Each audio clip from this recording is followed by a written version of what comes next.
हर हर महादेव, जय भोलेनाथ की। श्रावण मास प्रारंभ हो चुका था। इसी विषय पर माता पार्वती भगवान शिव से वार्तालाप कर रही थी। बातों ही बातों में वे भगवान शिव से बोली कि प्रभु, अगर आप आज्ञा दे तो मैं भक्तों की निस्वार्थ भक्ति की परीक्षा लेने हेतु पृथ्वी लोक पर जाना चाहती हूँ। तब देवी पार्वती ने कहा कि आपकी ऐसी इच्छा है तो आपको जरूर जाना चाहिए। वैसे भी श्रावण मास प्रारंभ हो चुका है, यह अति उत्तम समय है। भक्तों की परीक्षा लेने के लिए मुझे आज्ञा दीजिए। स्वामी, माँ पार्वती भक्तों की निस्वार्थ भक्ति भावना की परीक्षा लेने के लिए एक छोटी बच्ची का रूप लेकर धरती लोक पर पहुँचती हैं। छोटी बच्ची ने अपने कंधे पर एक छोटी सी कावड़ रखी हुई थी और अपने नन्हे नन्हे हाथों से उस छोटी सी कावड़ को पकड़ा हुआ था। माँ छोटी बच्ची के रूप में कावड़ को उठाए जय बम बम भोले बोलती हुई अपने छोटे छोटे कदमों से चलती जा रही थी। आसपास से गुजरने वाले लोग उन्हें देख रहे थे। देखो भाई देखो, यह छोटी बच्ची अपने कंधे पर कितनी छोटी सी कावड़ उठाकर चल रही है। मटकी तो कितनी छोटी है, मुश्किल से 1 घूंट पानी ही आया होगा।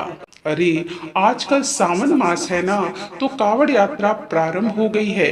परिवार का कोई सदस्य कावड़ यात्रा पर निकला होगा।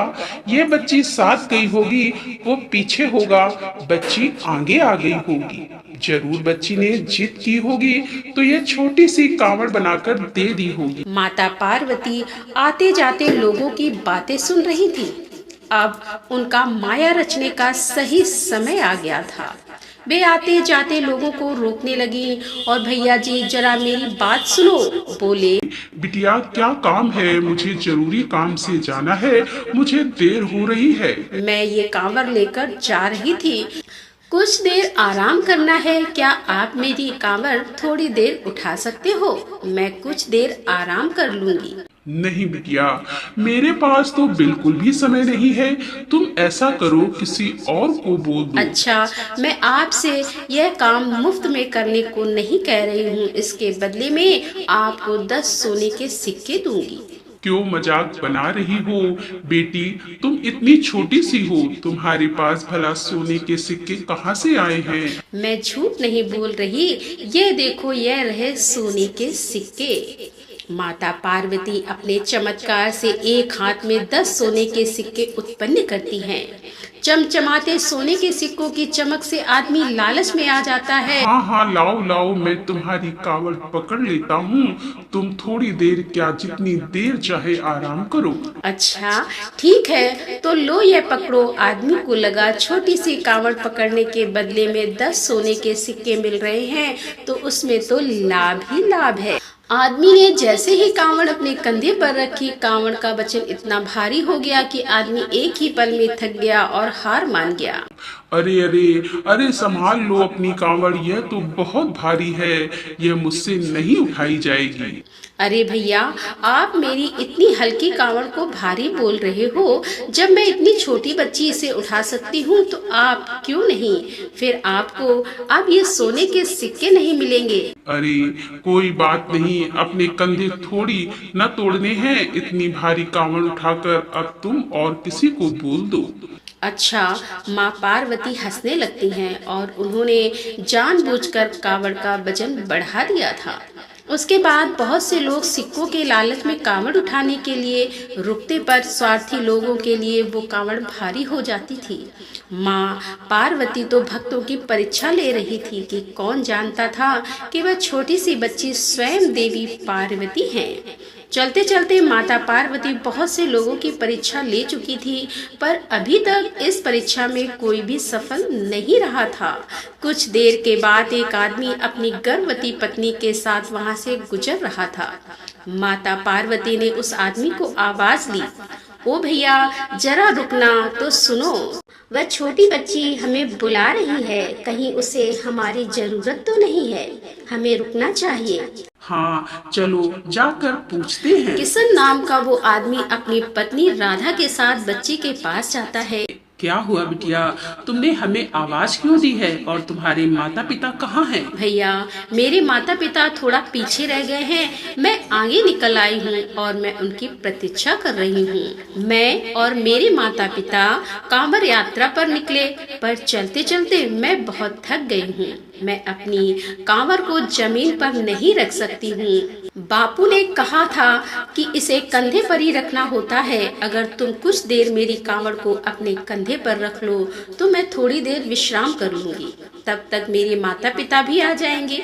कितनी मासूम बच्ची है। हाँ बिटिया, क्यों नहीं, मैं तुम्हारी कावड़ को अपने कंधे पर रख लेता हूँ और जब तुम्हारे माता पिता आएंगे तब उनके साथ आगे चली जाना। राधा, तुम कुछ देर वहाँ पर बैठ जाओ, तुम भी थोड़ी देर आराम कर लोगी। हाँ हाँ, चलो बिटिया, हम वहाँ चलकर थोड़ी देर बैठते हैं। और कावड़ की बिल्कुल भी चिंता मत करो। मेरे पति तुम्हारी कावड़ को कुछ देर कंधे पर रख लेंगे।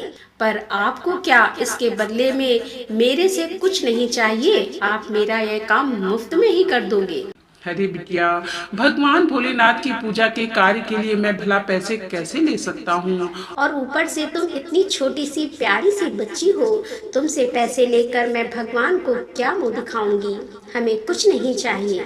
बिटिया, तुम आराम से बैठो। तभी वहाँ से कुछ देर आराम करके गुजरने वाले आदमी ने किशन को आवाज लगाई। अरे भैया, ये बच्ची जो कावड़ उठाकर चल रही है ना, इसकी कावड़ कोई भी नहीं उठा पा रहा है, क्योंकि इसकी कावड़ का वजन बहुत भारी है। ये तो हमसे भी नहीं उठी, तो तुम भला कैसे कंधों पर उठा पाओगे?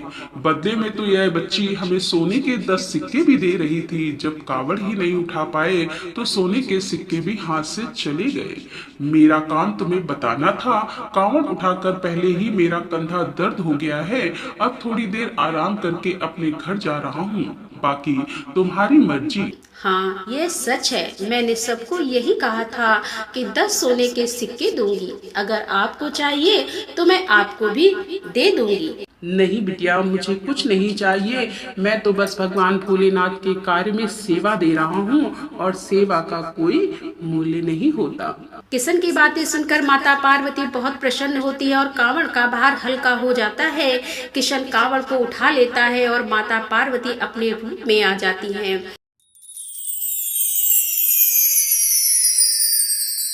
किशन और राधा माता पार्वती को देखकर हैरान रह जाते हैं और माता पार्वती, आप और एक बच्ची के रूप में कांवड़ यात्रा पर। हाँ किशन, मैं भक्तों की परीक्षा लेने के लिए धरती पर आई थी और तुम्हारी निस्वार्थ भक्ति देखकर मैं बहुत प्रसन्न हूँ। मैं चाहती हूँ कि इस कांवड़ यात्रा को तुम पूरा करो। यात्रा करने से तुम्हारे जीवन में सारे दुख दर्द दूर हो जाएंगे और तुम्हारे जीवन में खुशियों का आगमन होगा। भगवान भोलेनाथ के साथ साथ मेरा आशीर्वाद भी तुम पर सदैव बना रहेगा। जाओ किशन, इस कांवड़ यात्रा को पूरा करो। मेरी कृपा से मार्ग में तुम्हें कोई कष्ट नहीं होगा। किशन और राधा को आशीर्वाद देकर माँ पार्वती अंतर्ध्यान हो जाती है और भगवान शिव के पास कैलाश लौट जाती है। भगवान शिव भी कैलाश पर्वत पर बैठे माँ पार्वती के इस पूरी लीला को देख रहे थे। किशन राधा को घर भेज देता है और खुद वहीं से कांवड़ यात्रा को पूरा करने के लिए निकल पड़ता है। किशन बहुत खुश था कि आज साक्षात माँ पार्वती ने उसे दर्शन दिए। किशन कांवड़ यात्रा पूरी करके वापस लौटता है। राधा के साथ मिलकर मंदिर में शिवलिंग की पूजा करता है और किशन ने सपने में भी नहीं सोचा था कि वह कभी कांवड़ यात्रा पर भी जाएगा। किशन और राधा की निस्वार्थ भक्ति ने आज उनके जीवन को सुख और समृद्धि से भर दिया। तो दोस्तों, कैसी लगी आज की ये कथा? यदि कथा पसंद आई हो तो वीडियो को लाइक करें, शेयर करें और हमारे चैनल को सब्सक्राइब कर लें। मिलते हैं अगले वीडियो के साथ। तब तक के लिए हर हर महादेव, जय भोलेनाथ की।